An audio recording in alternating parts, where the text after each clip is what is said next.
Question number 41, question number 41, Shri Navcharan Majhi. मेरा ये प्रश्न था, क्या उपभोक्ता मामले, खाद्य एवं सार्वजनिक वितरण मंत्रालय ओडिशा जैसे आदिवासी बहुल एवं पहाड़ी क्षेत्र के लिए विशेष प्रावधान अथवा संशोधित मानदंड तय करने पर विचार कर रहा है, ताकि ऐसे दूर दराज क्षेत्रों के गांव में अतिरिक्त सार्वजनिक वितरण प्रणाली पीडीएस उपकेंद्र तथा गोदाम स्थापित किए जा सके, जिससे लाभार्थियों को राशन प्राप्त करने हेतु लंबी दूरी तय न करने पड़े। यदि हाँ, तो मयूरभंज जैसे जिलों में इस नीति या किसी पायलट परियोजना को लागू करने की संभावित समय सीमा क्या है? जी सर, मैं यही कहना चाहता हूँ, सारे देश में जहाँ भी ज़रूरत है, जहाँ एफसीआई इधर गोडाउन पीपीटी माध्यम के द्वारा करते हैं, नहीं तो एफसीआई गोडाउन है, एफसीआई गोडाउन उपयोग करते हैं, स्टेट गवर्नमेंट का गोडाउन उपयोग करते हैं। वो दूर दराज का इलाका हो और कहीं भी हो, पहाड़ी इलाका हो, सभी क्षेत्रों में हमारा नेटवर्किंग आज के दिन में परफेक्ट है। जहाँ भी अगर ज़रूरत है तो एफसीआई समय समय पर गोडाउन भी हायर करेगा, और जो फेयर प्राइस शॉप अपॉइंटमेंट करना है, फेयर प्राइस शॉप को करना है, वो तो प्रदेश सरकार का काम है।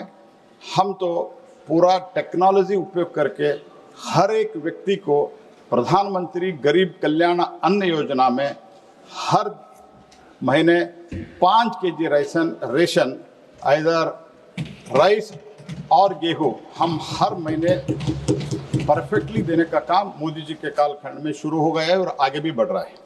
माननीय सदस्य सप्लीमेंट्री। खाद्य एवं सार्वजनिक वितरण मंत्री यह बताएंगे कि सरकार यह सुनिश्चित करने के लिए तत्काल क्या कदम उठाएगी कि मेरे संसदीय क्षेत्र की सभी पात्र जनजातीय परिवारों, जिनमें से अनेकों को बीपीएल सूचियों तथा अंत्योदय अन्न योजना AAY से गलत तरीके से बाहर रखा गया है, सही पहचान की जाए और उन्हें बीपीएल राशन कार्ड जारी किए जाएं तथा अंत्योदय अन्न योजना के अंतर्गत शामिल किया जाए। बी, औपचारिक रूप से बीपीएल AAY सूची में शामिल किए जाने तक ऐसे परिवारों को सब्सिडी वाले खाद्यान्नों की निर्बाध आपूर्ति के लिए क्या अंतरिम व्यवस्था की जाएगी, और इन उपायों माननीय को सदस्य, जब तारांकित प्रश्न होता है, स्टार क्वेश्चन होता है, तब संक्षिप्त में प्रश्न पूछते हैं, 1 2 3 4 नहीं। धन्यवाद। माननीय मंत्री जी।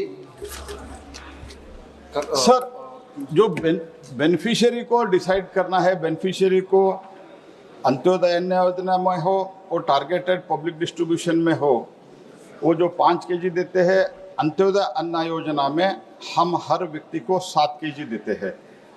उसमें जो कार्ड वितरण करना है, किसको कार्ड देना है, उसका काम राज्य सरकार करते हैं, लेकिन समय समय पर टेक्नोलॉजी के आधार पर जो इनएलिजिबल क्राइटेरिया जो है, एलिजिबल क्राइटेरिया वो स्टेट गवर्नमेंट डिसाइड करते हैं।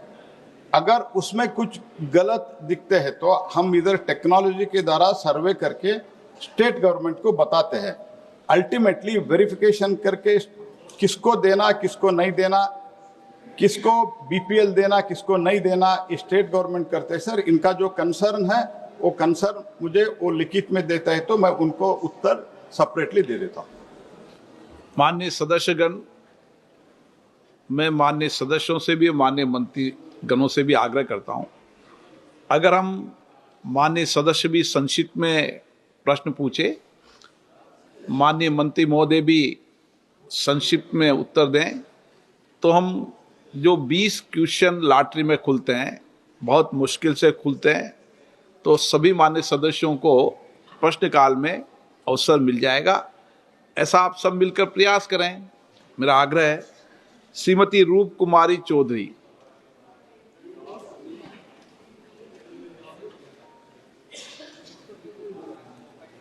श्रीमती रूप कुमारी चौधरी,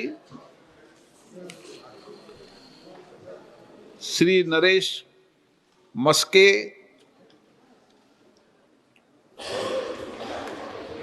सर, हमारी सरकार हर साल नेशनल फूड सिक्योरिटी एक्ट पर लगभग 2 लाख करोड़ रुपए खर्च करती है। 2015 में शांता कुमार कमेटी ने पीडीएस कवरेज को 40% तक कम करने की सिफारिश की थी ताकि सब्सिडी को बेटर टारगेट किया जा सके। क्या सरकार पीडीएस कवरेज को रैशनलाइज करने और सब्सिडी को बेटर टारगेट करने के लिए शांता कुमार कमेटी जैसी सिफारिशों पर कोई ठोस कदम उठा रही है? और क्या अनाज देने वाले इस मॉडल की जगह एक well targeted direct benefit transfer DBT system को लाने पर गंभीरता से विचार हो रहा है क्या?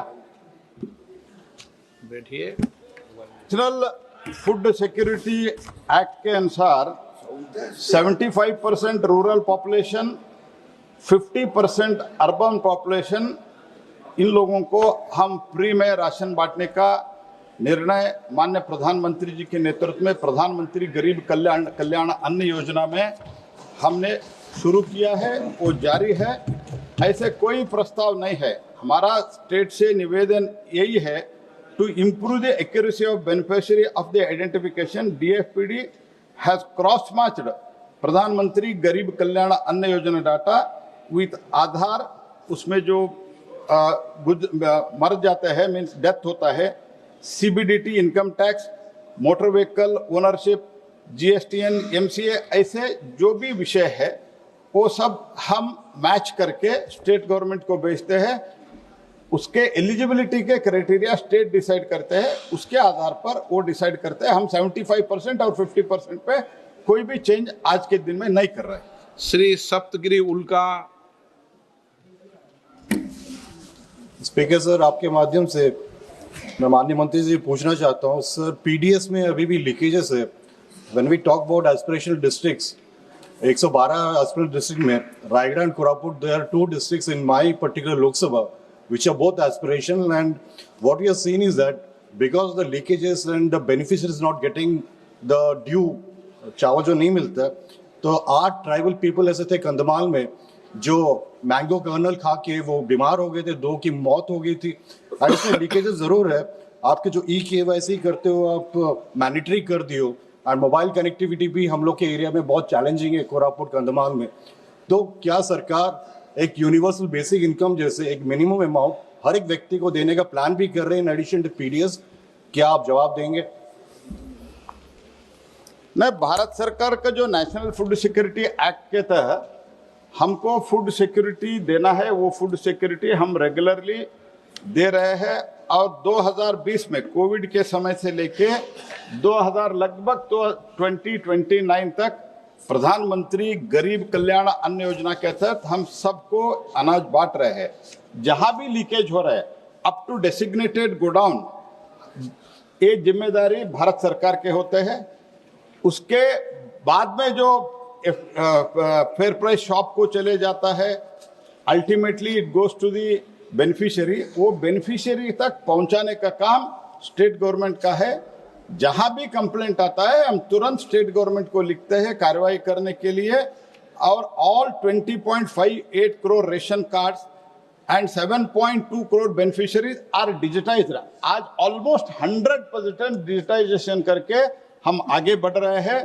तो इसीलिए हम ई-पॉस के द्वारा भी, मीन्स थंब इम्प्रेशन, बायोमेट्रिक्स, नहीं तो आइरिस लेके भी हम इसको आइडेंटिफाई करके देते हैं। उसके अलावा अभी ई-पॉस के साथ ही साथ ई वेइंग स्केल को भी, स्केल मशीन को भी, वेइंग मशीन को भी वो कनेक्ट करके उसका बहुत ही टारगेटेड जो गरीब व्यक्ति है उनको ही पहुंचाना ऐसा प्रयास कर रहे हैं। स्पेसिफिक कंप्लेंट है तो वो मुझे लिखने दो।